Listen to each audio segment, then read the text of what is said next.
creators. Happy Tuesday. Welcome to another episode of The Flow. I am so excited to be your host today. If we haven't met yet, hi, I'm Katie. Doc is actually in Mexico this week at an event with one of our incredible Ecamm fan members. So just me today, but I brought a really special guest with me. This episode, we are going to be talking entirely about sponsorships, which I know is a huge topic and one that's really important to many of you out here in the creator and in the podcasting space. So I'm really delighted to have Justin Moore with me here today. If you don't know Justin yet, hopefully you will be so incredibly excited to learn more about him on the other side of this episode. He is a sponsorship coach. He is the author of this incredible book, Sponsor Magnet, and the founder of Creator Wizard, a school and community that teaches creators how to find and negotiate their dream brand deals. Along with his wife, April, Justin has been a full-time creator since 2014 and has personally made over $5 million working with brands. He also ran an influencer marketing agency for 7 years and has an incredible insider perspective on how big brands choose who to work with and why they pass on others. So without further ado, welcome to the show, Justin. Let's go. We're going to have so much fun today, Katie. I don't think anyone, if you're listening, if you're watching, you have no idea what's in store. I'm excited for this. We let Justin keep all of his sound effects today, and I am so excited for it. I am here for it. Well, I'm thrilled. I'm so thrilled that you're here, and it was so great getting to connect with you. Because I feel like we've been in all the same spaces and places, and now that we're friends, you're going to be sick of hanging out with with us in the Ecamm fam. 100%. Well, I know I just gave an intro, but I wanted to talk a little bit about your personal journey before we kind of kick into some of the details about sponsorships, because I think it's such a big space. It's such an awesome space, but it's really difficult for people to figure out like exactly how to get started. So before we jump into all the questions, how did you end up in this space? How did you navigate from where you were to where you are now? Yeah, I mean, I think I could give you the whole origin story of like, how my wife and I first started in 2009 on YouTube. My wife started her first channel. But what I think is actually more interesting is how I got into sponsorships in particular, because as you mentioned, we've been creators for very long, doing lots of deals. But one of the reasons I decided to start educating creators about sponsorship strategy is that, I ran an influencer agency for about 7 years, and this kind of afforded me a very different perspective.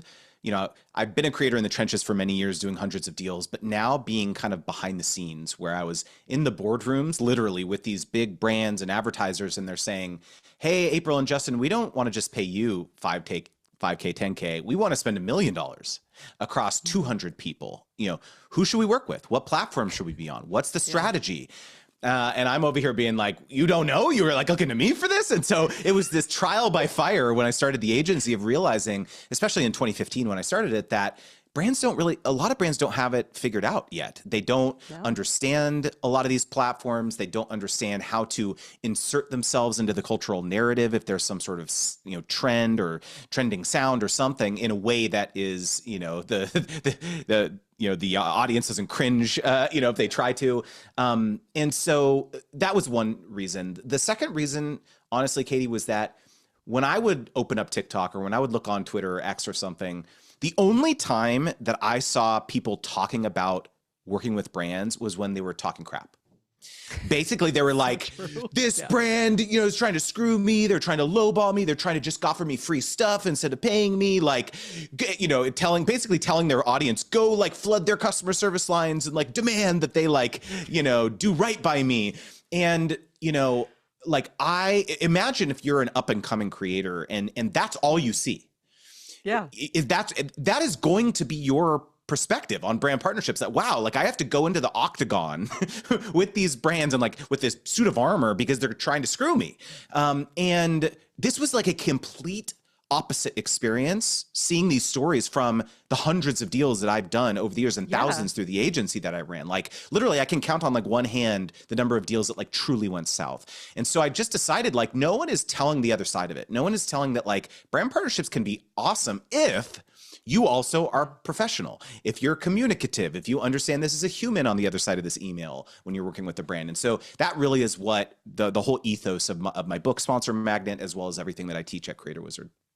Yeah, I love it. And I think it's such an important topic because it does feel so, it's probably not the right word, but like taboo in some cases. Like I feel like many creators who are going through this process, like what they really want to ask is like, how much do I charge? How much are you getting paid? Like, how big or important is my platform? Like it feels big and important to me, but I'm looking at, I don't know, maybe I only have 5,000 subscribers or 10,000 subscribers. Like it's one of those things that not a lot of people are talking about. And if they are talking about it, it feels like it's veiled and kind of hidden behind everything else. And you don't really know like what the details are of it. So I'm just thrilled that you're like out here having these conversations, because I do think they're really important. And like I don't think that there's a single person out there who is like in this space that doesn't want to get paid for their work in some way or another, right? Like,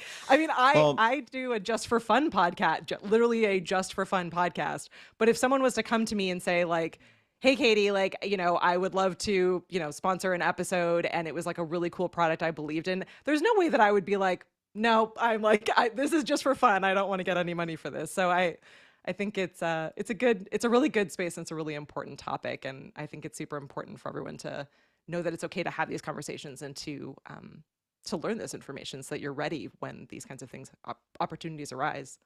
Yeah. The real tricky part, I think, about sponsorships in general is that, yes, 100% agree that like being able to learn from others and seeing how other people are navigating it is a big part of it. However, there's a trap there, which is that a lot of people do this where, a brand comes inbound and their first inclination is like, let me go ask my friend who worked with them how much they charged or how they handled it, or like, what do you think I should charge? Even if they haven't worked with it, what do you think I should charge? And one of the biggest mistakes that I think I've seen over the last 5 years educating people is they rely on just bad advice from other creators, and they're basically comparing themselves to that person's platforms, that person's business, when in fact their business is completely different.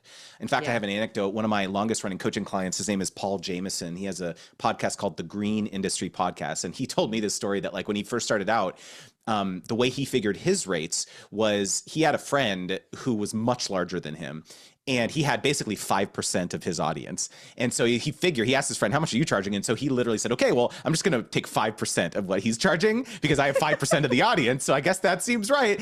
But honestly, this is not to make fun. Like this is so when you have no like benchmark or reference point of like what you're supposed to do like that. Why not? Like that's as good as method as any. And so again, one of the reasons I wrote the book is to try to distill all the mistakes that we've made over the last 15 years to try to help people avoid some of those. Yeah.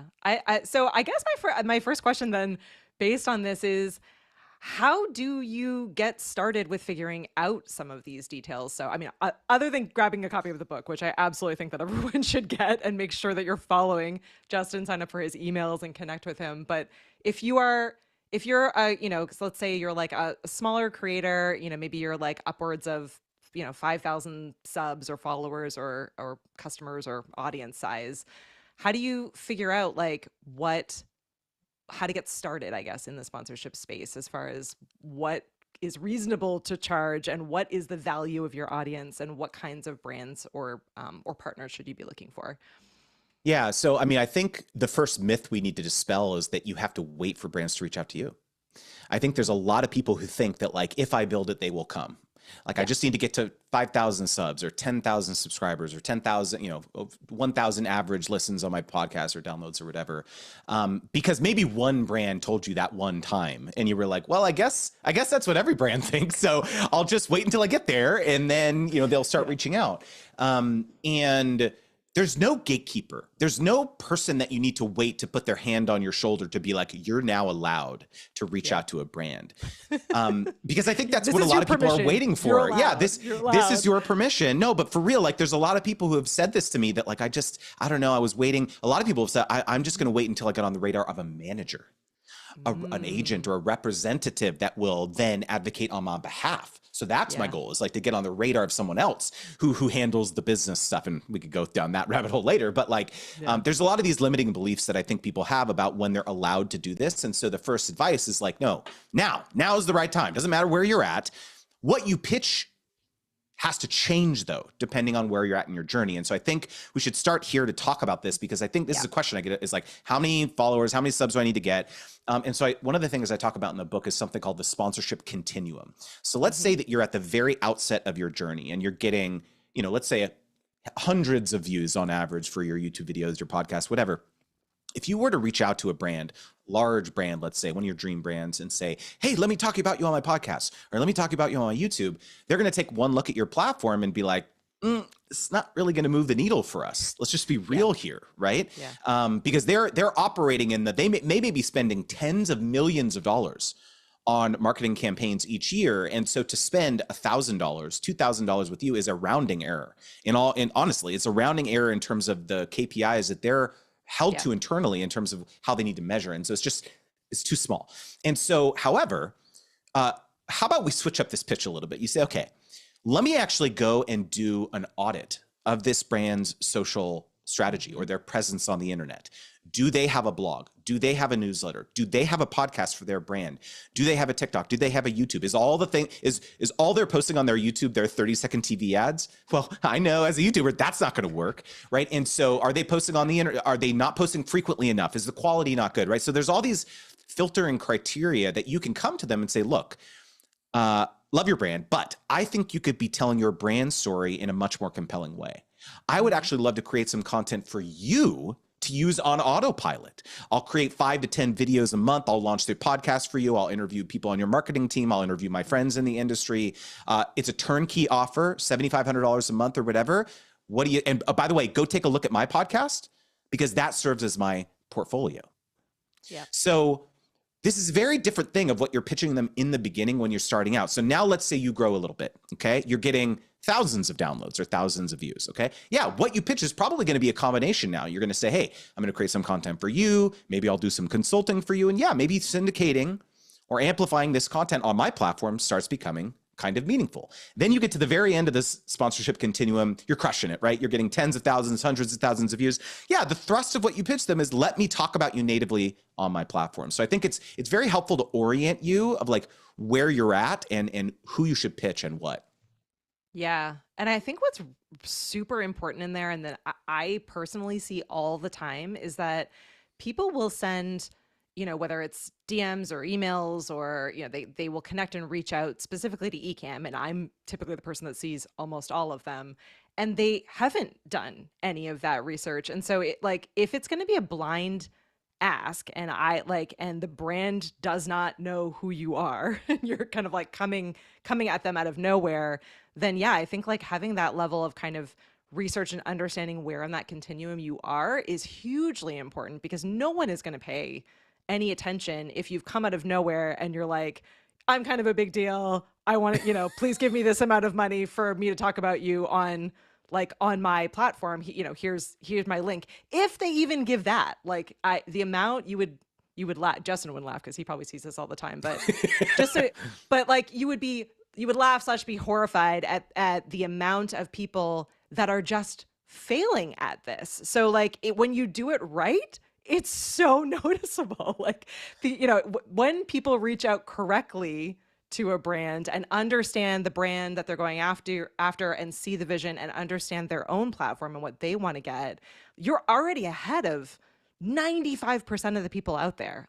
It does really make a difference, to pause for a second and really think about your goals, what you think the brand might need or want, where that brand is in that particular place. All of this makes a really big difference in that first impression. Because I kid you not, I hundreds of them, over the years, where I'm like, do you not know who we are as a company? They just come in with this very strange, I can't even call it a pitch. So there's so much opportunity. If I'm seeing that, I can guarantee you that, larger brands than us are seeing all kinds of different things. This is a really, really important insight, Katie. And as someone who is on the brand side and is on the receiving end of a lot of this these messages, this is the form a lot of this outreach takes. Is it's a very kind of me focused approach. It's like, I have this podcast, I get this many downloads. Here's my demographics. Here's what I would love you to do. Sponsor my show for the following reasons. Here how much it's going to cost you. Are you interested? Yes or no? And you're over here sitting and thinking, I don't know who this person is. I don't have any conception of like how I could collaborate with this person. Also, I don't have random piles of money lying around to just pay people who reach out, right? And so, might be interesting at this point in the conversation, maybe to just do kind of a thought exercise of like, let's take your Just for Fun podcast. Sure. And let's brainstorm a brand of someone that you say, man, that would be so cool if they sponsored my podcast. And I'm going to share my screen and we're going to kind of I'm going to go through the process of something that I call the rope pitching method of actually how we design this pitch to something that would be compelling. Oh So my what do you gosh. think? All right. All right. It's a rainy day, so no one judge me on my inability to brainstorm It's okay. quickly here. It's okay. But- Well, first of all, so give me the pitch. What's the podcast? Like, what's the thrust of the podcast? Like, what do you kind of talk about? Give me a bit of context. You've got it. So it's called the VHS Club Podcast, and we review movies you've likely already seen from the 80s, 90s, and today, so early 2000s. And it's really entirely tied in nostalgia, and it's all about just kind of reconnecting with those movies that made up our childhood and our adolescence. Give me a bit of context on, do you have any sort of psychographic intuition? Maybe you've either done this surveys to your audience, or do you have a intuition on like the types of people who are watching beyond the demographics? I'm saying, like, who are the types of people that are watching this show? I haven't. Again, it's been sort of just this play space for me, so I haven't done any of that work. I mean, from like a gut feeling standpoint, which this is not what all of you should be doing, but from a gut feeling standpoint, it's people that are in the same, generally speaking, within the same like age group as I am. So it's, we're looking at like millennials and Gen X, and probably millennials and Gen X. They are like, again, it's all caught up in kind of this level of nostalgia, and the question that we're constantly asking people, and the connection point is in this, what is your favorite movie and why? And the answers to that really kind of define the show and are always sort of surprising. I don't think that fully answers your question, but that's a little No, bit. I think this is like a really important insight here, is realizing you've got to do this work first, is realizing like, okay, I actually need to be maybe surveying my audience. Maybe I put a link in the show notes and I do some pre-rolls in my upcoming episodes, which I'm basically saying like, hey, I want to learn more about y'all.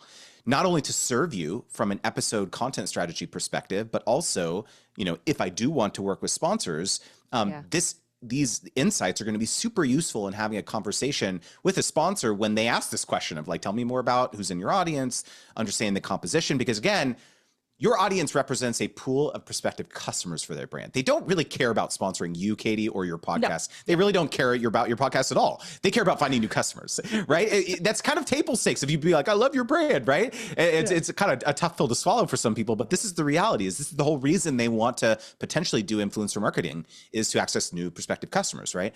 And so one thing that I'm thinking of is like from the nostalgia angle is... I don't know if you heard about this. You probably did. So have you heard of the mod retro? No, I haven't. Okay. So I'm I'm intrigued. Yeah. Okay. So I'm gonna share my screen here, and I'm gonna walk you through my thought process here. So there's this thing called the mod retro, which is I don't know if you know who Palmer Luckey is, but he has created this thing where you can. It's basically. I didn't know the name, but I now immediately am seeing. Yeah, so I am aware of this, but I did not know the name of it. Awesome. So this is my first idea of when I think about for your podcast. It's like, hey, this is actually kind of a cool tie-in of like people who are into nostalgia, old movies, etc., would also potentially be in the same category that would be down to get a mod retro. Does this jive with you? Yeah, totally. Okay, so let's say that we want to pitch Mod Retro. And so the bad version of this is what? It's, hey, I'm going to reach out. Hey, I've got this podcast. We've got a bunch of people who love retro stuff. Would love to talk about your Mod Retro. Are you free on Thursday at 10 a.m. to talk about that? Or like, would love to figure out a way to collaborate with this. That's the bad version of this pitch, right? Yep. And so what I want to do is I'm gonna do a bit of research on what it seems like the brand cares about right now. So the very first thing that I see is their first edition has sold out. What do I want to know? When is the second edition coming out? That's the first thing that I'm thinking about, right? So, okay, it's to say that you can buy it at GameStop. I'm going to click on this link. So you can add it to cart here. So it seems like there's a GameStop exclusive version of it. So this is interesting to me. I'm just all like, I'm logging on this all away, right? Yeah. So they've got different colors. They have a GameStop exclusive edition. Let's look at their Instagram and their YouTube pages. I'm just kind of curious here what they're talking about. So this was 3 days ago. They're just doing some interesting things here.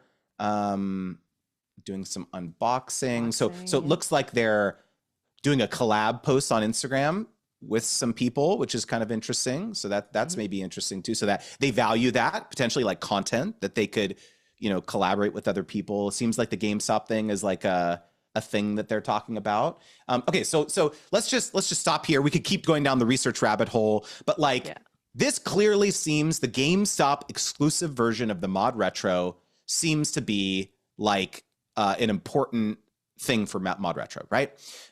And so we're gonna design a pitch, which is using something that I call the ROPE method. So R stands for relevant to a campaign that the brand is either currently running or has run in the past. So in this situation, it's the GameStop exclusive version, right? Yep.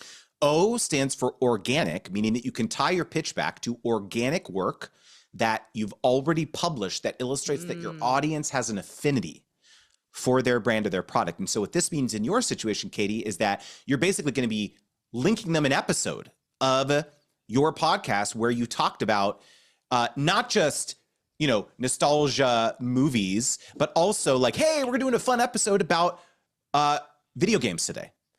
Yeah. Right. And by the way, if you don't have an episode that you can use in your pitch, you make one before you pitch them. So a lot of people think like, oh, but man, this requires me to be a bit more intentional about my content strategy. Yes, that's the point, right? And so you're still serving your listenership, of course, but you know that it's going to serve this double purpose of pitching Mod Retro in a couple weeks. So that's O. P stands for proof. So you can show how you've helped other brands achieve results. And E stands for easy to execute when the brand says that they're interested. So the form that this pitch takes is sentence one. Hey, I saw that, Mod Retro launched this GameStop exclusive edition. That is absolutely amazing. I'm curious, like, are you planning additional campaigns to spread the word about this? Maybe for the, when the second edition comes out, are you going to do a second edition with GameStop? That's super cool. And then you basically say, I also often talk to my audience about, nostalgia-based video games, and then you link the episode that you made, right? Would love to help you spread the word when the second edition drops. Here's what I'm proposing. I would love to do, 5 pre-roll ads. I can do a back catalog dynamic ad insertion over my entire catalog of my podcast. I will create a audiogram of this, especially if it's a video-based podcast. I will do an audiogram and let you use it for paid advertising for 60 days. Happy to share results of how I've worked with XYZ brand, achieved similar results. Are you free on Thursday at 10 a.m. to talk about this? That is the pitch. So you see how different that is than the bad pitch we talked about earlier? Yeah. I mean, it's good for so many different reasons. It shows like so much kind of intention and understanding, not only about like you, but also about the brand. So like I know that if I received a pitch like that, it would at least have me pausing and being like, oh, okay, like this person knows enough about our company that they're asking these kinds of questions, and they see how their content can fit in, which means that it's going to be pretty easy and low lift for me. It's already in line with what I'm probably already working on as a marketing plan. So then it answers that question that that we briefly talked about earlier, but which is like most brands and businesses don't have like the budget sitting around. Like that question or that comment always drives me a little bit crazy when I'm talking with people and I get on a call and we're talking through like a potential idea that came to me. So obviously I did not plan for it. And then they say, "What's your budget for this?" I don't have a budget for this. You came to me with this idea and I've already built out my plan for the year and have like budget assigned. Like, can I move money around? Yeah, absolutely. Like if it makes it, but there's not like, as you said, a bucket of money that's sitting to the side that's like, this is my like influencer budget for when people email me with great ideas. Maybe I should have a budget line item like that, I guess, but no, you shouldn't. You want to know why? You want to know why you shouldn't?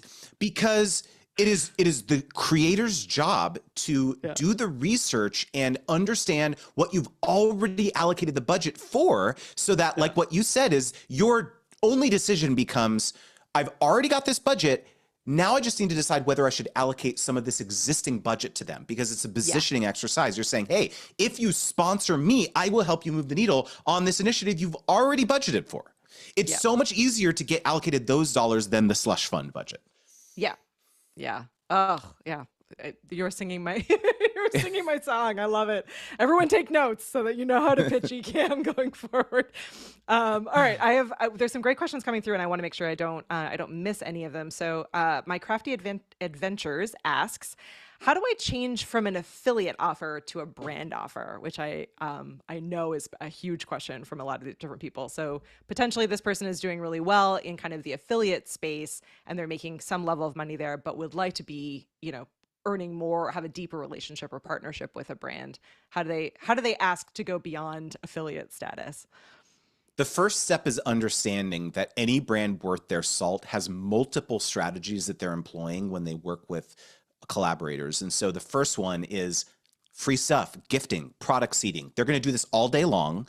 They're going to see, can we send this out to hundreds of people and see if they'll, we can build goodwill, see if they'll talk about us for free. They're going to do this all day long. And so if you're constantly getting upset that they're doing this, just understand this is reality. They're going to do this from now until the end of time, right? Yeah. And so that's one thing, is like the gifting strategy. And then you're right, affiliate strategy is a big part of it. Is like this, oftentimes this is the first foray that brands have into working with partners. It's like, okay, hey, we were doing the free stuff, but now it would be nice if like we could incentivize people to, actually maybe drive some conversions, drive some sales, drive some signups for Ecamm, et cetera.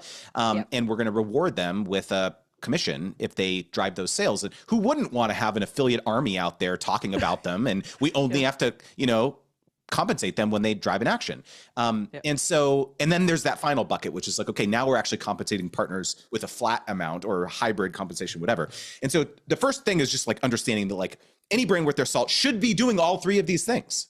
And so the question from My Crafty Adventure, good to see you, I see them on my live streams all the time. Good to see you, by the way, is understanding that it's your job actually to articulate to the brand why they should pay you a flat amount. Because if all you're saying is like, I think it's fair, I only think it's fair if you pay me now, that's not, they're going to be like, sorry, we've got a line of, 50 other affiliates that are like, okay, accepting this deal. So your job is to come to them and say, look, number one, I've loved collaborating with you. In fact, I have a ton of, proof that I've driven lots of affiliate performance over the last 2 years. So right away, if you've already got affiliate performance, that's a great baseline. If you're going to come to them and pitch them something else, the brand already knows that you have some credibility versus someone coming in cold off the street, right? Yeah. But the second thing is that critically, you're pitching them something different than all the other affiliates. So what I talk about a lot is like when there is some sort of especially flat compensation component to a partnership, there's rightfully more control that the brand has over the content that's generated. Yeah. When you just have an affiliate relationship, right, Katie, you could appreciate this. Like you don't have control over what people are saying about Ecamm when they are talking about them in a YouTube video, on a podcast or whatever. However, if you have some sort of campaign where you've got some sort of seasonal promotion or soundbite that you need, that is why you likely will decide to compensate someone in a flat capacity, because you will then be able to dictate and say, hey, I need to see a draft of this.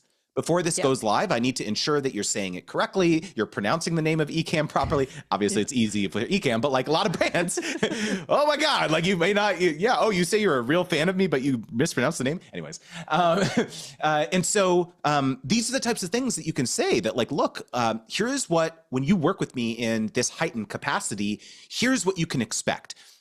Up to 2 rounds of revisions, less than 48-hour turnaround time on draft feedback. I can get you the drafts within this amount of time.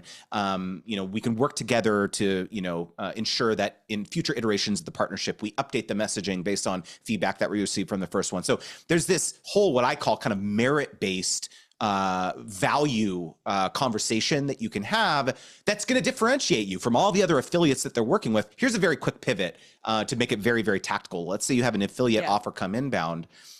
You come to them and say, oh yeah, awesome. I'm going to go check out your affiliate program, right? You don't need to make any commitments, but you say, I'm going to go check it out. Just out of curiosity, do your affiliates also grant you the rights to repurpose their content for paid ads? Because that's something that I specialize in. Let me know if you'd like me to send over a few investment options for what that might look like. And so all of a sudden the brand's like, oh, actually, no, we don't get the rights to repurpose content from the affiliates. This person actually seems maybe different. Maybe they're focused on UGC or they specialize in this. Let's actually talk to this person. So right away there, you're pivoting. You're like, wow, this person seems different, right? Yeah. And again, like, I think so much of it just comes down to, and maybe I'm just super jaded, so apologies to everyone, but it comes down to this like level of thoughtfulness. Like, again, even like that conversation is just like, oh, this person like cares deeper about this than like, oh, I'm just going to sign up for your affiliate program and like I'll add that to my list of 9,000 different affiliates that I have. Like, this person is like, oh no, like I actually really want to work with you, and like I have some some deeper questions about what this program looks like, what might be successful for you and what might be successful for me. Like, that's the beginning of a great relationship as well. So like, what a lot of people don't fully appreciate is that so much of it is a relationship game, because I know everyone who approaches me that we end up working with are the people who are saying things like, I'm looking for a long-term relationship. I'm in this for the long haul. I love Ecamm. I love everything you guys are doing. I really want to be able to work with you. Like, the long-term relationships start with understanding what's mutually beneficial and building kind of that personal side to it. Katie, one of the things that I really encourage people to do, and this is one of the central themes throughout my book sponsor Magnet, is like, imagine you're the brand. I say this a lot. Let's just like put on the hat. Imagine we're the brand. Obviously you are kind of the chief decision maker for a lot of these. What's that? No, I'm just laughing. Okay, I've imagined I'm the brand. Yeah, imagine you're the brand, and this is what I'm saying to creators, obviously. But oftentimes in almost all scenarios, the person that you're interacting with, if you send them some sort of proposal, they have to then go to their boss, or if it's an agency, go to their client and be like, this person's asking for money. Yeah. And the boss is going to be like, why should we give them this money? Right. And so your job is to imagine that whole conversation going down. And so if you can provide air cover or fodder or a good justification to this person that you have not talked to, they don't know who you are at all, then that is the key to unlocking these budgets, which is why the first page in your proposal that I advise people to do when you're interacting with the brand is what I heard, which is the goals. So you had this initial conversation with your brand contact, and it's a straight regurgitation of like, here is exactly what I heard it seems like you're trying to accomplish. Because when that proposal gets shared to 6 other people who don't know who you are, and you're asking for 20K or whatever, they're going to feel way more, they're going to get this warm and fuzzy feeling that like, okay, this person understands what we're trying to accomplish as a brand. They're asking for this money, but yet at the same time, we feel more certainty that they're going to get us closer to that objective. And so I think that this is like people have told me that this specific piece of advice of like aligning what you're pitching to their objectives is an absolute game changer.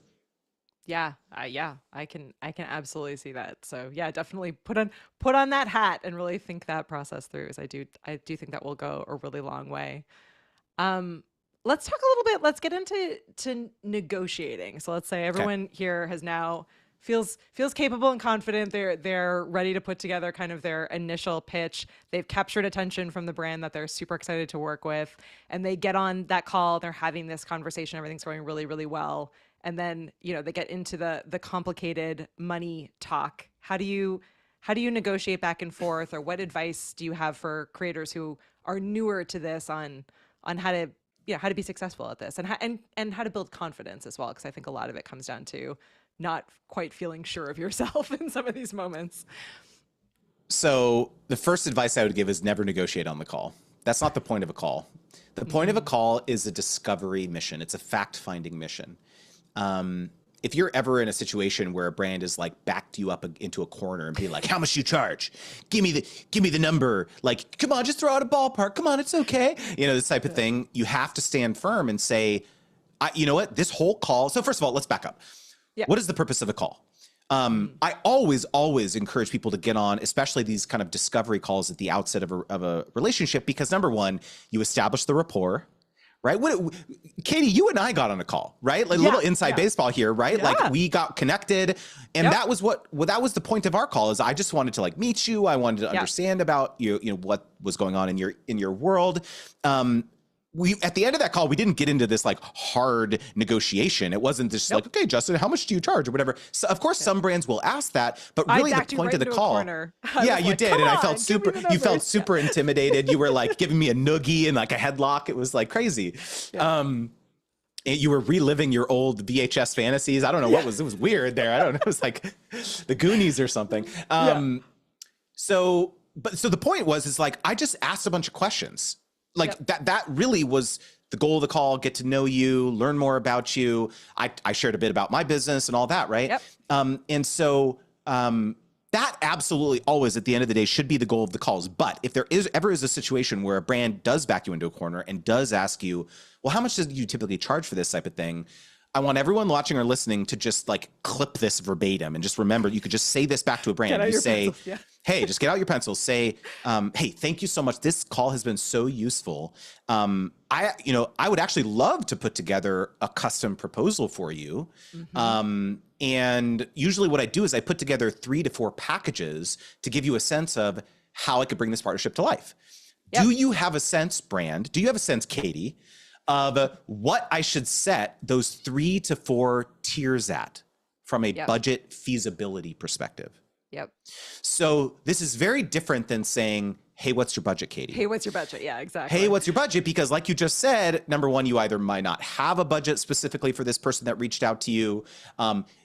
Hopefully you asked during that call, you honed in on your objectives, right? So you know that if I'm gonna put a proposal together, if this creator is gonna put a proposal together, it's related to the objective that you outlined, right? And so now you're thinking, okay, if I can give this person a range, if I can be like, okay, 5, 10, 15K or whatever, or 1, 2, 3K or whatever it is, 50, 150K, I don't know, depending on the brand. That gives you a couple things. Number one, wiggle room, right? Because probably you may be negotiating with 10 other creators. Especially if you have like a seasonal campaign or something, right? And you reach out to a bunch of people, you've got this larger budget, you've got the 50K, the 100K, whatever it is, and you have to, what I call Tetris the budget together, right? Because everyone has different rates, right? And different scopes of work, different deliverables probably. And so by providing someone a range when you're late at night, you're like working on the spreadsheet and trying to figure out the numbers, you have to figure out if you can slot in that 10th creator with some sort of option that they provided you, right? Because you really wanted to work with them. And so this is why I always encourage people to ask about this range instead of the concrete budget, because if you say 10K, what are they going to come back with the proposal at? 10K. Yeah. And when push comes to shove. And so part of what I talk about when it comes to a sponsorship strategy is that your goal is to have some sort of option for the brand to move forward with you at. And it's not about maximizing the money that you make on every deal. It's about this, what I call a money ball approach to sponsorships. It's like hitting singles, hitting doubles all day long. That is the business that my wife and I have built over the last 15 years. We've not been the people that have had the millions of subscribers or the millions of followers or views or whatever. It's always been the like tens or hundreds of thousands following this type of thing. And yet we've been able to build a really robust sponsorship business by hitting singles and doubles all day long. And it's not super sexy, but like, it's a great life, you know? And so I don't know, this has been my approach that seemed to resonate with people. Yeah, it definitely, I mean, it resonates with me. I can see how it would resonate with other brands and businesses. The other thing I really want to point out to everyone watching and listening is that what you did, which not a lot of people do, and I think you did really well, is you sent a video over, but it was a very like not crazy long, nice introduction. Like in the video, you showed that you clearly like knew who I was, knew who Kim was. Like it was it was a really nice, easy approach because I could see that come through. I could immediately say it's a video. I could be like, okay, great. I can find time to watch that. On the other end of it, I know what your expectations are going into it. That is way easier for someone like me to be able to navigate and looks much more professional and builds rapport a lot better than, hey, I really would just love to get on a call with you. Because a lot of people look at their calendar and go like, oh shoot, like I would love to talk to this person, but I don't really totally know exactly what they're looking for at this point, other than like partnership or sponsorship, which is could mean a ton of different things.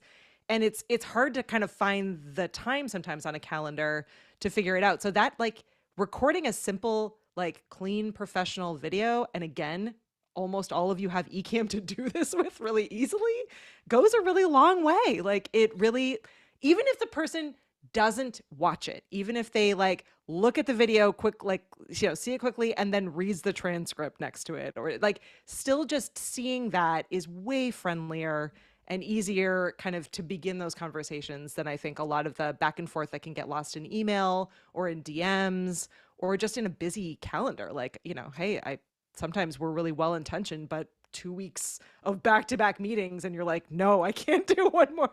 I can't do one more meeting or call. I think this is, well, first of all, thank you. That's very kind of you. And I do think that I advise people a lot to do these types of asynchronous videos when they're engaging with brands, especially on an initial, if there is a warm connection, that's great. But like even on a cold thing, I've had a lot of success doing cold pitches with video where I'll literally take out my phone, like this type of thing. I've gotten so good at it now where I'll just like go into my phone, I'll do the 45-second pitch, I'll upload it unlisted to YouTube, for example. Yeah. And that's the link I'll send on email, or, you can use Ecamm obviously. And I actually think that this is going to become even more of a critical tactic in the age of AI. Yeah. Because, now that everyone basically has access to ChatGPT and like a good enough sounding, email, marketers are going to be flooded with messages from, just slop from people who are just mailing it in and trying to do this mail merge to hundreds of people. So I do think this video approach where you can, again, connect the name to the face is going to be critical. Yeah. Yeah, absolutely. And then obviously it also limits the amount of like weird failure points that can happen. There's nothing more embarrassing than like, dear first name, I'm so excited to talk to you about insert project here, right? Like I've been there. I've like accidentally sent out, an email that I worked super hard on the template and I was going to send it to, I don't know, 5 or 6 different people. And I've like accidentally left something in there or put the wrong name at the beginning. So I think like video solves a lot of challenges there. It may take a little bit of extra time, but probably not a lot, to be honest. Like it's a great starting point. And these days, so easy, if you have a defined space, sit down, 2 minutes or 3 minutes to record a video and then send it out. It's probably as easy as trying to think through an email to send or a direct message or anything else. One theme that I hope people pull from this conversation, Katie, is like this tactic, making the asynchronous video, also doing the research on Mod Retro when we were trying to figure out, did this take us an hour? No, this didn't take us an hour. This took us 5 minutes, right? And so I think a lot of people look at pitching, doing outreach as this just, it's like this tall task and it's just like a huge pain in the butt. And I'm so busy. I'm on the content hamster wheel. I don't have time to do this. And so a lot of people call me their kind of tough love mentor, which I'm just like stop complaining. Like it's way more impactful to do research on 3 to 5 brands versus the effort that you're trying to put into to do this 100 brand outreach, mail merge type thing. And you're being like, pitching doesn't work because I'm only receiving like 1 or 2 responses on 100. You have these terrible emails. I'm like, well, it's not that surprising to me versus let me be intentional here and actually get on the radar with something that's thoughtful. Yeah, I know. I think it's huge, and finding like the right partners as well is hugely important. So yeah, definitely agree. Katie, can I I turn the tables on you actually? Yeah, turn the tables on me. If I go red in the Um, face, you'll put me under fire. Go ahead. No, I think it's really important for people to listen to. Like if you had to envision, what does a perfect partner look like to you? You know, if you like, who are the people that you think, let's say you had a campaign that you were ready about to run, you got 50 grand, you're going to run some sort of summer promotion or holiday campaign Yep. or whatever. Who are the people that instantly jump to your mind that like, oh, these are the 5 people that I want to reach out to? And what is it about them that makes you want to engage them again? Oh my gosh. I mean, usually if I'm thinking through a campaign, I have like a bank of influencers who I have a connection point with. So I'm like people who I have seen speak at events. Typically probably have connected with them on LinkedIn. They are like active users and consumers of our tool. So like I know that they understand the tool and aren't just like they understand and are using it on a regular basis in whatever capacity makes sense to them. And I know that there are people that are going to just get it. So like the initial conversation with them is going to be like, I have this idea, and they're going to be like, yep, like this is how I can translate that. That will work out really well. And the relationship, I guess the answer is the relationship is there to some level where the initial conversation is really easy. The process is really easy. And I trust that they're going to deliver the content that I need because I know them well enough. Like I know that they're going to deliver. All right. So the lesson that I want everyone to hear from what Katie just said is that do not be afraid to start using and being vocal about products and tools that you love. If you're already in an affiliate program for a brand, or you're already someone who's been tagging them, you're a known quantity, you're engaging on their live streams, they're engaging when you're posting on LinkedIn, they're engaging, you know who these people are. I think a lot of people are fearful of like, well, if I talk about the brand for free, why would they ever pay me? Oh And yeah. what I hope the insight here that everyone realizes is that it's so much easier to partner with someone who's already familiar with the brand ethos and values and functionality and key benefits versus educating someone cold who just came in off the street. And like we told earlier, like you've probably got very specific talking points that you needed them to say for this seasonal promotion or whatever it is, right? Yeah. Something that you Yeah. would never say randomly in like a shout out on social media, right? Yeah. Yeah, and I'm often trying to find like the right people for the content that I'm creating. Like so, and who knows? Maybe some of this is Ecamm specific and some of this is not. But it's Ecamm has a really wide customer base, and so we have like three different buckets of customers that we're trying to get in front of. And so I'm looking for specific personalities, right? Like I know that like maybe I'm trying to find someone who's like incredible in the live streaming space, who's using Ecamm for live streaming often, who has like an audience that understands live. I might also be looking for a person who only ever does webinars and is never live and like lives and breathes in the Zoom environment, and they might be on the same campaign, but I need for them to be in that world and be well respected in that space and be able to create content according to our standards in that place. So like I have a very clear vision on the projects that I'm working on and planning and building. I know exactly who the kinds of people are that I'm looking for. It's a critical insight about what you just said, Katie, because I think this is something that a lot of brands experience is that you have different customer personas. Mm-hmm. And let's say someone listening to this or hears this, here's what you just said about the 3 types. Yeah. What I would come and pitch to you, Katie, I'm not me, but if someone else wants to hear this, would be like, hey, let me create a bunch of knowledge-based tutorials for that persona. The Yep. person who just does webinars. Let me create 15 different, here's all the 15 different things. I use it all the time for webinars, and here's all the different use cases. If they came to you and being like, hey, it's gonna be 15 tutorial videos, it's gonna be $5,000, I don't know, whatever it is, but you would, turnkey, you'd just be like, oh yeah, we have that persona. That actually sounds great because we need more tutorials like that. This same example is universal. I think a lot about a lot of brands. They have 2 to 3 to 5 key personas that they would love to have, whether it's training documentation, customer facing marketing material for these different personas so that they don't have to do it because they don't have a lot of bandwidth internally with their own marketing staff, right? Yeah, exactly. And like, I'm not don't fit all of those different personas. Like, or, you know, if I'm creating, I'm not creating in the way that like, you know, a Stephanie Garcia is, or a Pat Flynn is, or a Justin Moore is, right? Like there are people who have built up these like huge, you know, huge communities and are recognizable faces in that space. So, but I should like, not to say that if you are a like micro influencer, that does not mean that a brand isn't paying attention to you. I want to give a story actually. So we have this incredible Ecamm fam, who, you know, many, if not all of you are part of, which is incredible. We have a Facebook group and then we have a Discord space.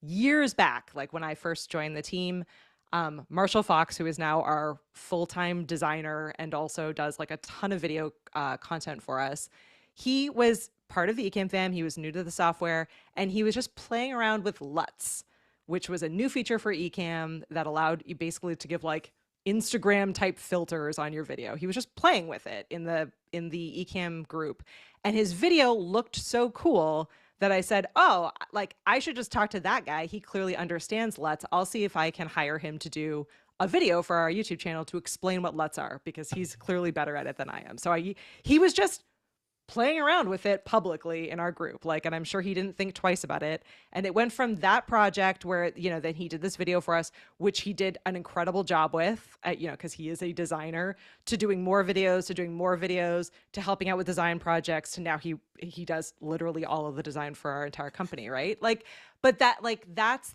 the path that, and I'm sure that I'm not alone in like in my role, but like that, like that's the path that almost all of the people that we work with on a long-term basis, you know, have come to, where it's like they've just been playing around or active in our space. And as you said, it doesn't even have to be like a huge thing. Like it was just one, I don't even know if it was a video or if it was like a couple of images he shared, but it wasn't like he spent hours and hours of time, like, you know, creating this thing to like attract our attention.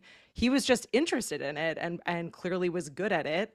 And it solved a problem for us, and it, you know, started a conversation. We went from there. So and he had no huge public following. He didn't have a YouTube channel at all.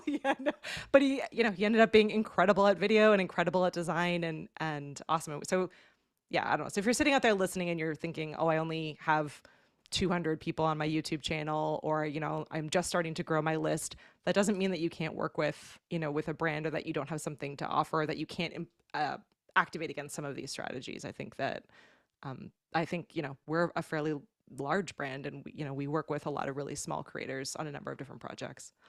You know, another way to reverse engineer what you just described, if you're a micro creator or nano creator listening to this, you know, a great way to figure out a way to do this for brands on a shortcut, like speed run this, literally go to their job boards and see what they need help with. Are they recruiting for a content marketing manager, an influencer marketing manager, a digital strategist? Look at the job description. They're saying, hey, we need support with this. Why not reach out to them and be like, hey, I can actually do this for you on a freelance basis. Yeah. In the following ways. They're literally telling you what they need help with. They would have never thought like, oh, let's go actually ask our pool of affiliates if anyone wants this job. Just like not the way most brands think. They think, let's make a job posting on our job board, you know? Yeah. And so if you're the one like going through there and be like, I actually think I could help with this. There's a lot of advantages. They don't have to hire a full-time employee. You have the flexibility. You bring experience, you know, diverse experience on doing other things in your brand and your business. So like, absolutely, this is a way in which you can speed run what you just described. Yeah, no, I love it. I absolutely love it. Oh, another question come through, and I know we're about to wrap here, but last question. Marianne asks, what do you say to a brand who want to use your content and will say, we'll tag you and that's it? How would you approach the next communication? The first thing you should not do is slam the door in their face and be like, you got to pay me for that. Because you got to treat this as an early signal of interest, that this brand values your content. They think it's, you know, interesting. They want to repurpose it. But you should absolutely open the door to other ways in which you can serve them beyond just repurposing. I think a lot of people think that like, oh, exposure, they've got 500,000 Instagram followers. If they regram it or repost it and tag me, I'll get all these followers. At least in my experience, that almost never amounts to any sort of meaningful traction. And so a better approach is to say, you know, be upbeat about it. Say, hey, Thank you so much. That's awesome to hear that you're interested in repurposing my content. Typically, that's something that requires an investment, but I would love to learn a little bit more about some of your marketing goals. Are you, you have any sort of campaigns coming up that you're hoping to use this content for? I actually have some ideas of new content that I could create to help, further that initiative as well. I'm happy to grant rights to repurpose this existing content as part of this new relationship. Do you have a couple minutes to chat next week about this? And so, again, I think trying to get this out of the DMs as quickly as possible over to email, send them that asynchronous video like we talked about earlier. Yep. You're a person behind this. But again, also at the end of the day, I understand there are some brands who, repurposing content, just get the free content in exchange for the rights. They're going to do that all day long. And if they say, no, we don't compensate, that's fine. You tried, but just realize that there are scenarios in which you can open a larger conversation by being a bit more thoughtful. Absolutely. Oh my gosh. I don't think an hour has ever passed by so quickly. Thank you so much for coming on and for sharing your expertise. I want to make sure everyone knows, because you are doing like a lot of incredible stuff. So first up, book, grab a copy of Sponsor Magnet, the book. I know Paul has dropped into the show notes as well as into the comments where people can grab that.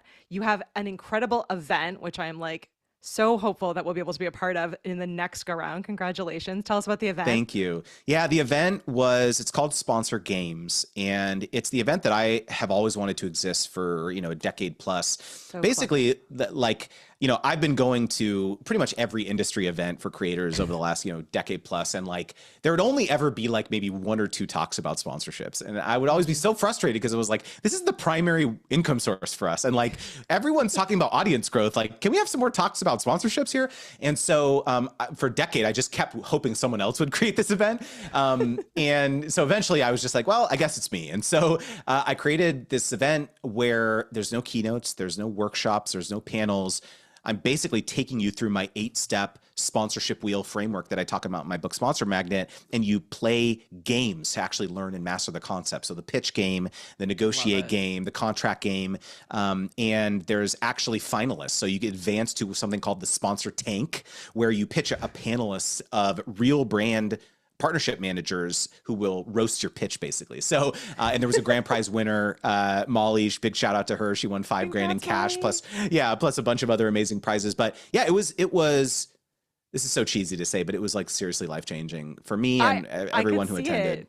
Yeah. I mean, I wish we had found out about it a little bit earlier so we'd been able to attend, but yeah, even the video on the other side that you shared, it just looks like it was an absolutely incredible event. And again, I also am someone that goes to a lot of these events, and there is just something about the act of being able to actually work through it together with other like-minded people that goes it goes so far, because there's nothing worse than getting home from some of these events with a giant notebook and being well, what do I do now?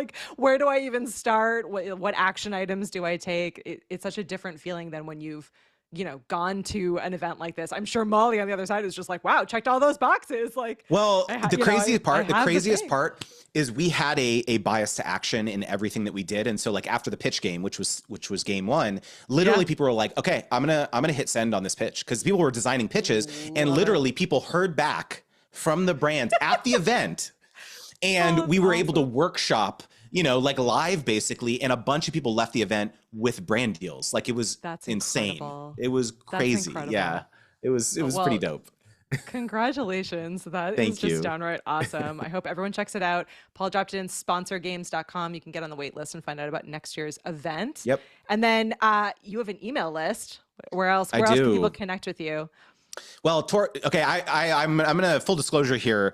As any good creator should, you should not provide multiple call to actions like I'm doing right now. I know. We're definitely only one. Sponsormagnet.com. That's the only place you should go. But yeah, I do have an email list as well where I actually send you sponsorship opportunities every week for free. So yeah, that one is creatorwizard.com/join.